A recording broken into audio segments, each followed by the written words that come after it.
Hello बच्चों, class 8 subject Hindi lesson 3 का ये अगला वीडियो है।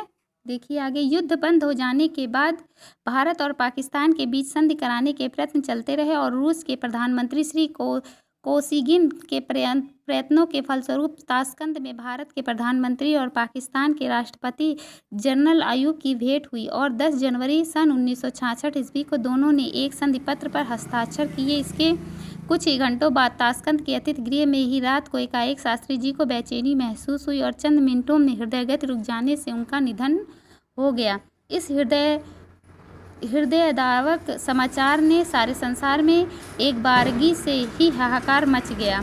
भारतवासियों को तो सहसा विश्वास ही नहीं हुआ कि उनके राष्ट्र का सूर्य अस्त हो गया।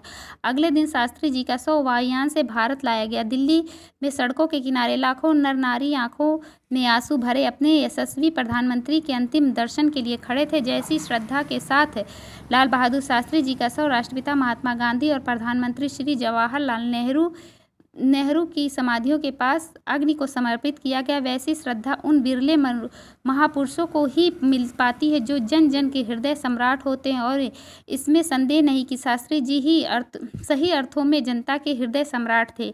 एक साधारण जन में महान बनने के लिए जितने ही सद्गुण होने चाहिए वे सभी उनमें विद्यमान थे। सत्य के प्रति निष्ठा, असत्य से घृणा, सिद्धांतों पर अटल विश्वास, ये सभी विशेषताएं मानो उन्हें घुट्टी में पिलाई गई थीं।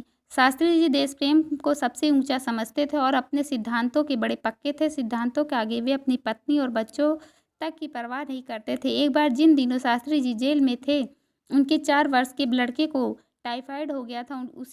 उसकी हालत बहुत ख़राब थी। शास्त्री जी एक सप्ताह के पैरोल पर घर आए। दिन बीतते देर न लगी, लेकिन लड़के का ज्वर न टूटा। जिस दिन पैरोल की अवधि पूरी हुई उस दिन लड़के को 104 डिग्री बुखार था। वह बेचैन था और छटपटा रहा था।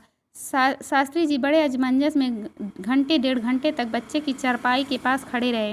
वे देख रहे थे कि बच्चे का बुखार बढ़ता जा रहा था।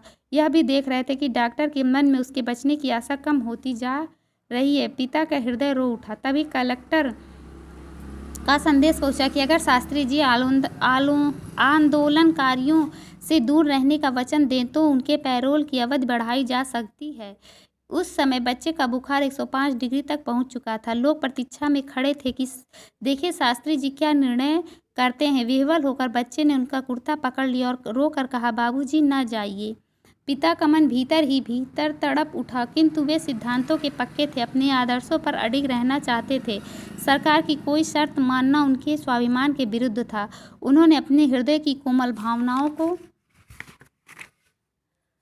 दृढ़ता से कुचल दिया। आंखों में आंसू भरे भरे ही उन्होंने कुटुंबियों को अभिवादन किया और बेटे की करुण पुकार को अनसुनी करते हुए बाहर निकल आए। कुछ समय बाद वे अपनी जेल की कोठरी में थे। श्री लाल बहादुर देश के लिए ही जिए और देश के लिए ही मरे। देश सेवा के मार्ग पर चलते चलते उन्होंने न वैयक्तिक कष्टों को कुछ समझा, न पारिवारिक कष्टों को। त्याग, साहस, दृढ़ता और संयम से पूर्ण अपने जीवन के द्वारा वे ऐसा दीप जला गए हैं जो आने वाली पीढ़ियों के लिए भी देश सेवा का मार्ग आलोकित करता रहेगा।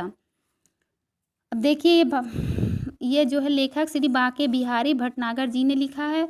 उन्होंने शास्त्री जी के जीवन का शब्द चित्र आपके सामने प्रस्तुत करने का एक सफल प्रयास किया। पाठ में उन्होंने शास्त्री जी के जीवन से जुड़ी सारी महत्वपूर्ण घटनाओं पर प्रकाश दिया है। शास्त्री जी स्वतंत्र भारत के द्वितीय प्रधानमंत्री थे। प्रथम प्रधानमंत्री जवाहरलाल नेहरू थे। उन्होंने भारतीयों को जय जवान जय किसान का नारा दिया। ऐसे थे हमारे द्वितीय प्रधानमंत्री। अब हमारा वीडियो ये पूरा हुआ। आप इसे मन लगाकर पढ़ेंगे।